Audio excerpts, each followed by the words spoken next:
Today we're going to review with you the proper techniques to install a straight wall crucible into a coreless induction furnace.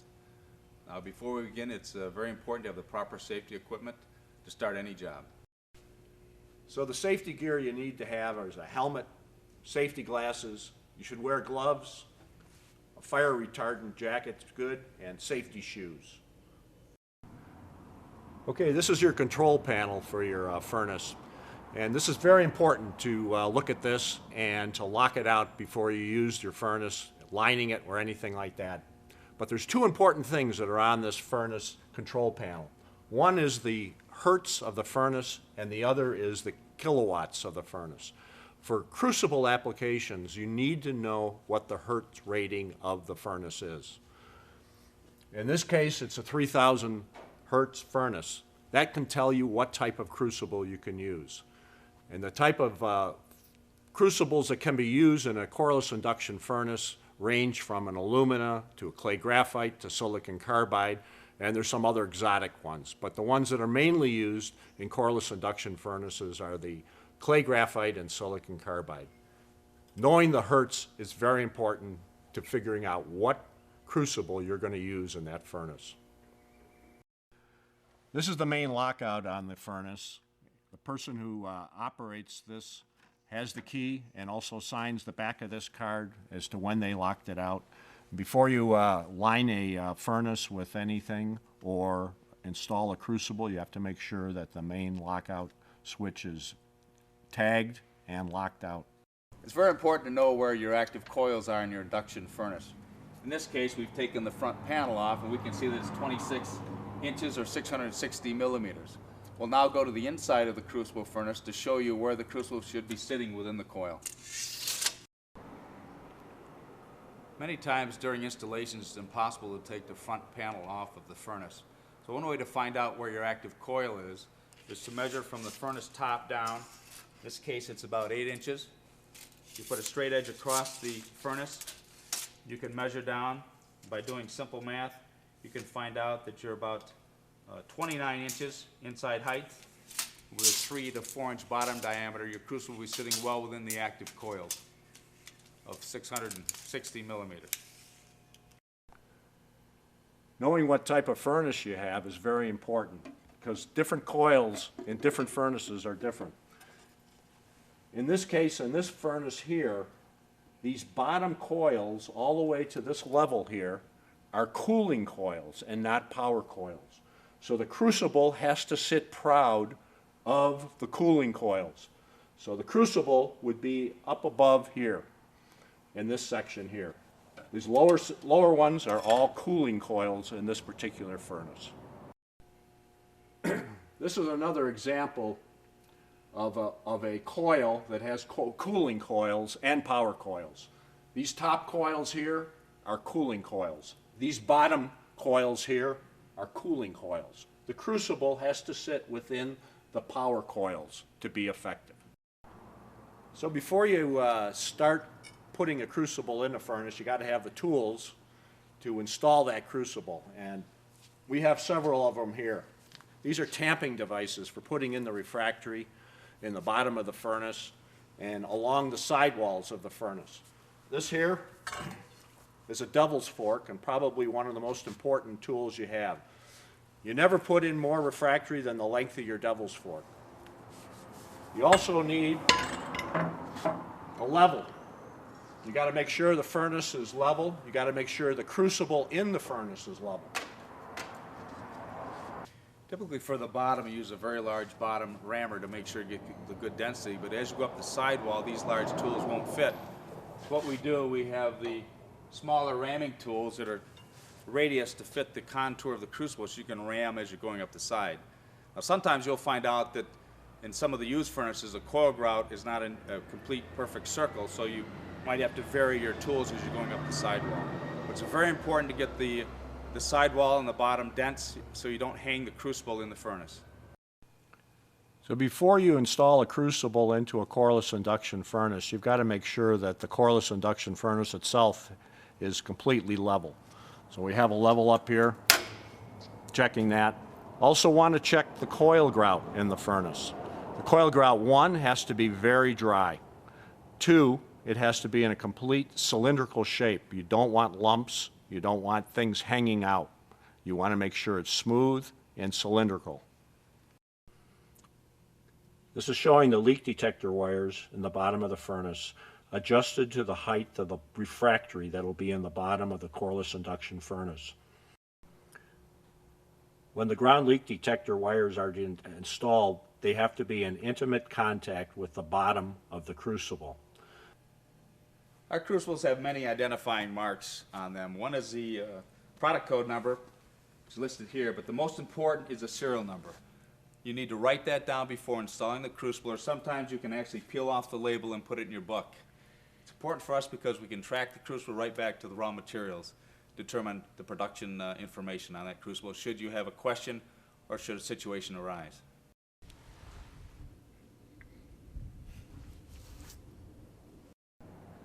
Physically installing a crucible into a furnace is very important. You do not want to do any damage to the structure of the crucible or the glaze. Many times you'll find people will put clamps on the wall of the crucible. You're lifting a several hundred-pound crucible into a furnace, and you can do a lot of damage to the crucible, which will not be obvious until many days down during the campaign of the crucible. To properly install a crucible, we recommend using the Gregory lifter. It's a lifter designed by foundrymen, the people that own a foundry.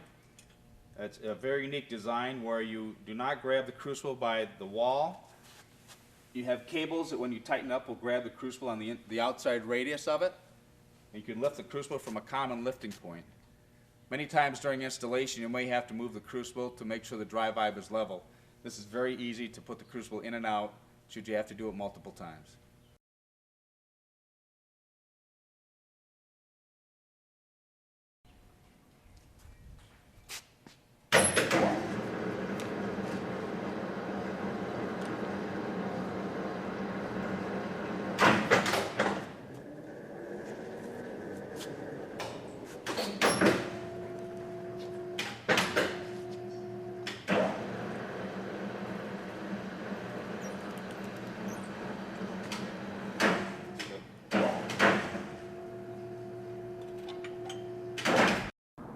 What we're going to illustrate, and you'll see as we lift the crucibles, the lifter has some unique hinges here that will contour to the bottom of the crucible. And as we attach these cables to the lifting point, you'll see how it tightens this cable up. So you're actually lifting this, as I say, from the bottom, from a common lifting point. As you can see, we have now attached the cables. Now we'll lift this up, and the cables will tighten and have a good uniform lifting of the crucible.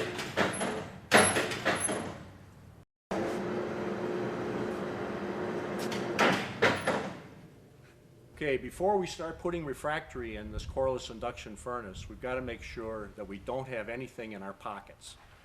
This will ruin your installation. So I'm going to get rid of all the pens I might have in my pocket. This jacket here has an inside pocket. Got a pair of glasses. I want to get rid of that. I want to get rid of the keys you might have in your pocket. And probably one of the most overlooked items is coins in your pocket. Get rid of all that before you install any refractory or crucible in a coreless induction furnace. For the larger furnaces, we recommend using the mica paper. This furnace here is a 2,000-pound furnace with a large crucible, so the mica paper is what we recommend for that type of a furnace. Okay, we've installed the mica paper in the furnace. It goes around the inside circumference, and we are now covering up the cuts we made at the top of the mica paper so that none of the refractory goes down back of the mica paper. Now that the crucible is ready to have the dry vibe installed, we have made sure that the inside has been cleaned and vacuumed out. There's no particulates in there. We're now installing a Vibromag, a high magnesia material in the bottom. You notice we're wearing a N95 particle mask because you can see there's a lot of dust when you settle this in. You also have to make sure no paper from cutting the bags get into the bottom of the refractory. Typically we install this in 3 to 4 inch layers. We'll then deair it, ram it, and add the next layer in between.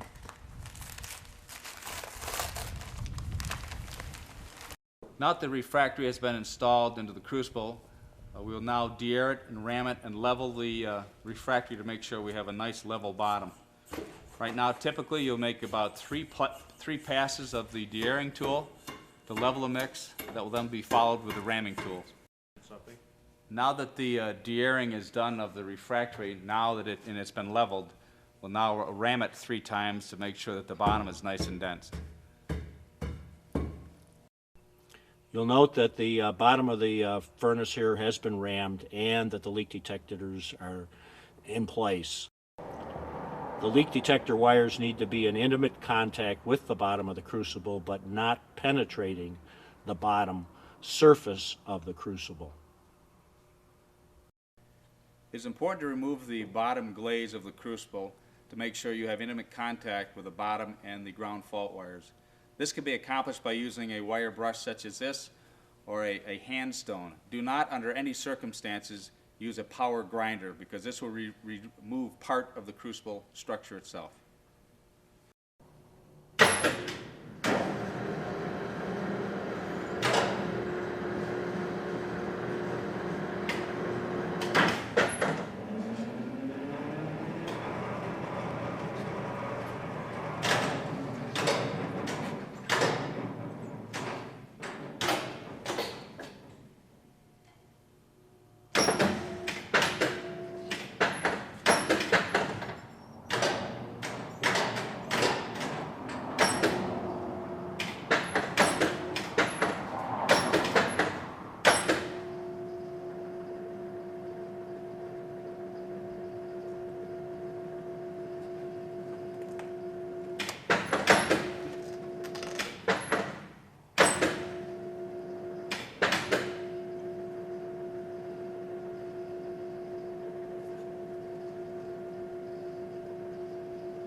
We've centered and leveled the crucible in the furnace, and we use shims, wooden shims, to hold it in place.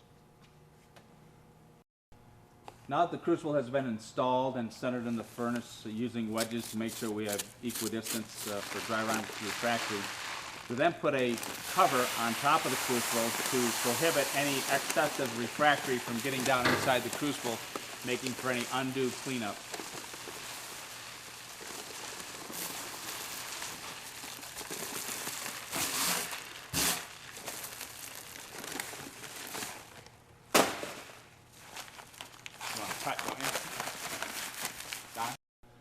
Now that the next layer of refractory has been installed, we'll now use the forking tool to de-air the mix and actually settle it before we then start ramming. This is very important to make sure you knit the layers together.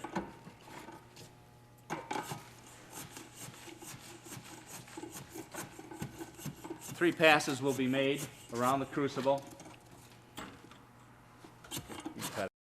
Now that 3 passes have been made with a de-airing tool, now we have a tool to ram the sidewalls, again that's contoured to fit around the crucible. Again, 3 passes will be made with this tool. Ready? Now that we have rammed that layer, 3 passes, we'll now take the de-airing tool to actually scratch the next surface so that the next addition of the refractory will knit together so you have no laminations in the ram structure. Okay, we bring up the refractory.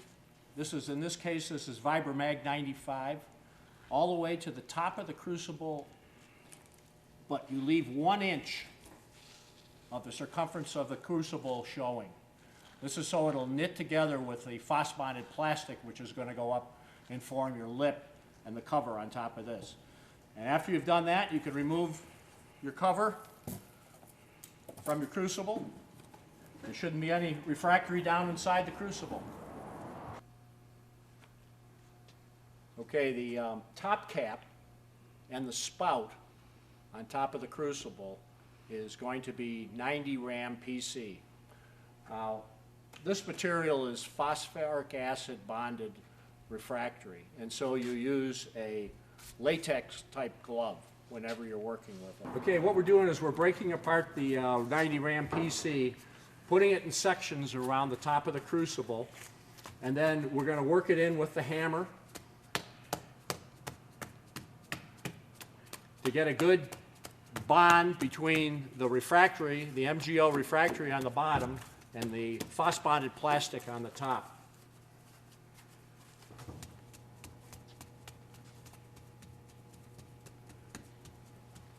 We're done, aren't we? Okay, after we get the plastic in, all the way around, sealing the top of the crucible and that, we form our spout generally with a steel tube of some sort. Gives you a nice little spout like that. Final step is you've got to drill holes all through the plastic top cap.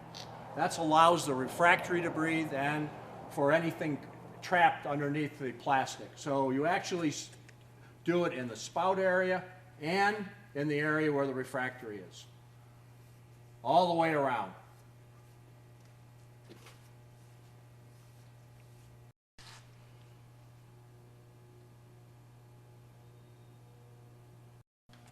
In summary, remember a crucible is a ceramic. It's subject to certain laws of ceramics. It won't stand abusive treatment, thermal shock, or mechanical abuse.